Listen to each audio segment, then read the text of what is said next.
Hey everybody, you're watching Cole the Cornstar. If you're even slightly interested in farming or just want to watch a 24-year-old farmer get some stuff done, you're in the right place. Today we are going to head over to Tabletop and we are going to see if the ground is starting to get warm enough and dry enough, fit enough, so that way we can start planting. Hey, we're over here at the Corvette this morning, the man cave, whatever you want to call it, the building over here at Cole. Some of you newcomers that haven't been watching or just started watching, this little building here that we're building, it is over at our grain facility or whatever you want to call it, our bin setup. I do call it the Corvette because probably got more money in this building than what we could have bought a brand new Corvette for, to be honest. This thing here is horrible. Anyhow, Justin's coming over in a little bit. We are going to do some work, I think, in the kitchen. I'm not sure what all he wants to do today. Hey, Justin! How's it going?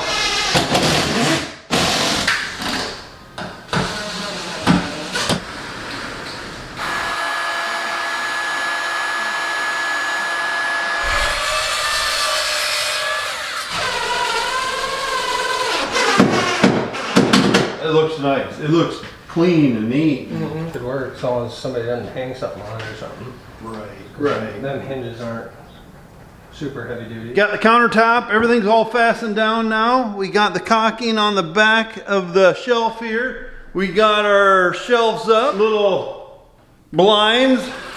Each window they're put in. We put up a nice cabinet above the stool. So I got a little place for some towels and stuff. So if we're taking a shower over here, we are set. Hopefully pretty soon we'll be done in this main room and get it cleaned up, get it looking nice. Get our dishwasher in, get our sink in. As soon as we get done, we can get the floor cleaned up, shined up, and start showing how things are looking in here. This will be our meeting room. This will be our work room during harvest. We're gonna have some comfortable chairs in our table. It's just gonna be the relax area. So over here we farm both sides of the road. This is Grandpa's side, and then we have Tabletop over there. We're gonna be planting beans onto this. This was corn last year, so we're gonna look at this. I am guessing that bean stubble would be ready before this would be, but we're gonna find out. What kind of gets to a guy where the corn stalks are a little bit.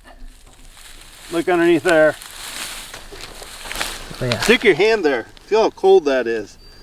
It's nice and wet too. It is got a wormhole right there. cold. They said this morning in our area, the ground temperature is like 43 degrees. We need it at 60 before we can technically really start planting, but with modern technology that goes on in the seed, we can get away with it when it's cold as long as it's dry. And right now we're in ground that he would have chiseled last year. Yeah, this would have been done with the zone builder. Let's step over there a little more stalks and it's going to be even colder. The more exposed the dirt is, the faster it warms up, the faster it dries out. So in this area where we went across it with the zone builder to rip up compacted areas last year, we turned some dirt over, so this is just open bare. This is a lot drier right here. That's why a lot of farmers do tillage during the fall time, so that way when they come in the spring, the ground warms up faster, dries out faster, then they can get in planting sooner. And you know, the hard thing is we never know. We got a few neighbors started planting right now, and we won't know till harvest time. Was that the right move, bad move? And if it stays wet for 10, 20 days, we'd be like, why ain't we out there with them? It is the toughest call. So I always say, each person's got to make his own call, and it's a tough one. Once we start getting around the middle of May, we can lose a bushel per day on our final yield due to late planting. So we try to get in end of April, beginning of May. They're talking on the 10-day forecast like rain every other day and still cold. We got kind of a couple-day window here where we could maybe get a few acres in. So that's why we're kind of on the limbo right now, because if we were in the middle of April right now, we wouldn't really even be thinking about it today. And normally we like to start planting beans as we're planting corn. This year it might be a different story. You know, you run the planter through there, it'd just be, Got a U-size shovel. You know, like Coop said, you look at the forecast, there's some days, and like, that could change quick, or it could just keep rainy too. It's I know it. nerve-wracking. Because if we remember 2018, that's the year we decided to get the 24-row planter because our early planted corn did 50 bushels an acre better than our late planted corn. Right. And that was like a 2-week difference. Yeah. And that was a year very similar to this where it was cold and wet. Yeah. Ooh, that ground's hard. Well, he's been driving his tractor through here. We have a neighbor right over the hill. His name's Doug. He puts his manure out here, and this is the path he's been driving his manure spreader on. Why don't we step off where he's been driving, because this will be harder packed. Right, so that looks pretty.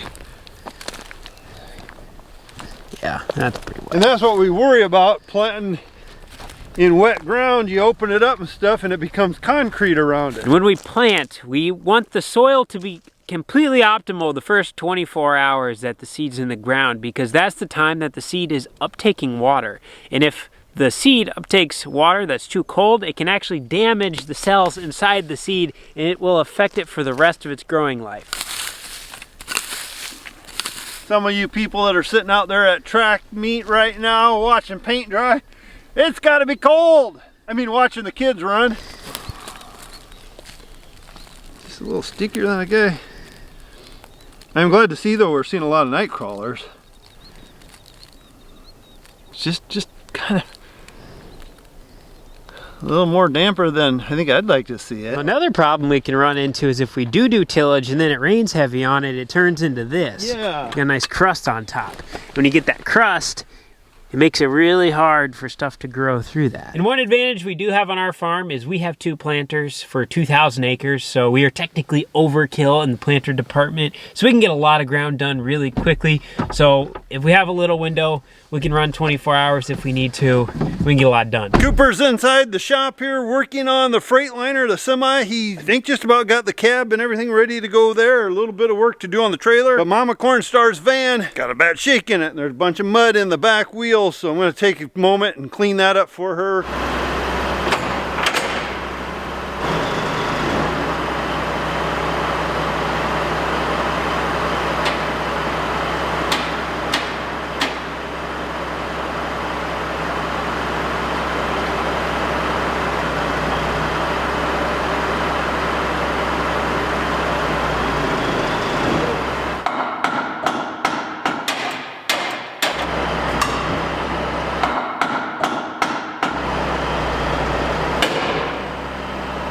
Thought we were going to be stuck with a trailer for the next 50 years. We'd have to put sides on the trailer to haul corn. Since it's too wet to plant today, I'm just going to take some time sitting here in the office. I got my tablet for the Mixmate. I need to get all my chemical formula calculations into this, so that way when we get ready to spray bean burn down, once it starts to get nice, I can just take this, I have all my calculations together, so all my loads will automatically be calculated for me, but I have to put in all my specific weights and stuff of this chemicals and the rates that we're going to put them at. So I got to do that yet. I got a quote from my friend Zach for $77,000 for the bin conveyors. When we put up the new bin site last year, once everything got up, it was discovered that the original unload design was not going to work. So that's what this is. This is the fix to that problem. So now it's going to serve a double purpose. They're going to run right along the south side of our bins. It's going to run underneath the dryer. So it's going to take dry corn from the dryer to the leg, but it can also reclaim dry corn from the bins. I think it's going to work pretty well. So we got that quote here, and this is still missing the concrete, which is, I believe, is another $5,000. And then last but not least, I've been studying this binder. This has our soil maps in it from all of our farms. We had soil sampled a couple years ago.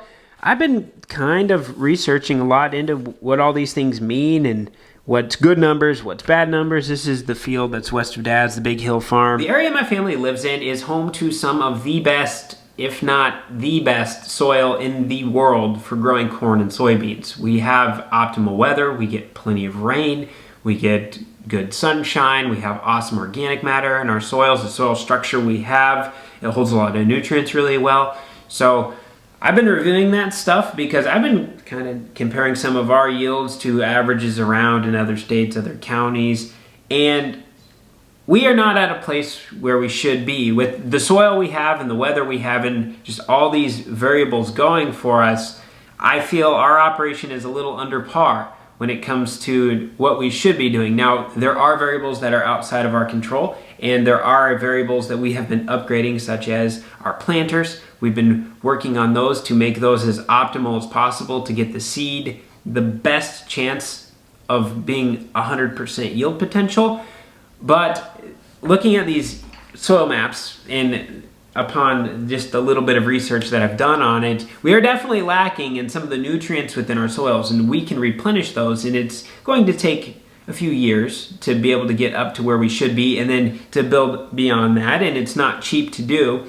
But this is the importance of planning and farming, because, you know, as much as we like to think farming is about driving a tractor and turning wrenches in the shop and working with animals and all that stuff, which farming is, do not get me wrong, but it's also just as important as farmers that we're sitting in here making these decisions, because we're planning for 10, 20, 30, 40, 50 years down the road, and those 10, 20, 30, 40, 50 years down the road is affected by the decisions that we're making right now.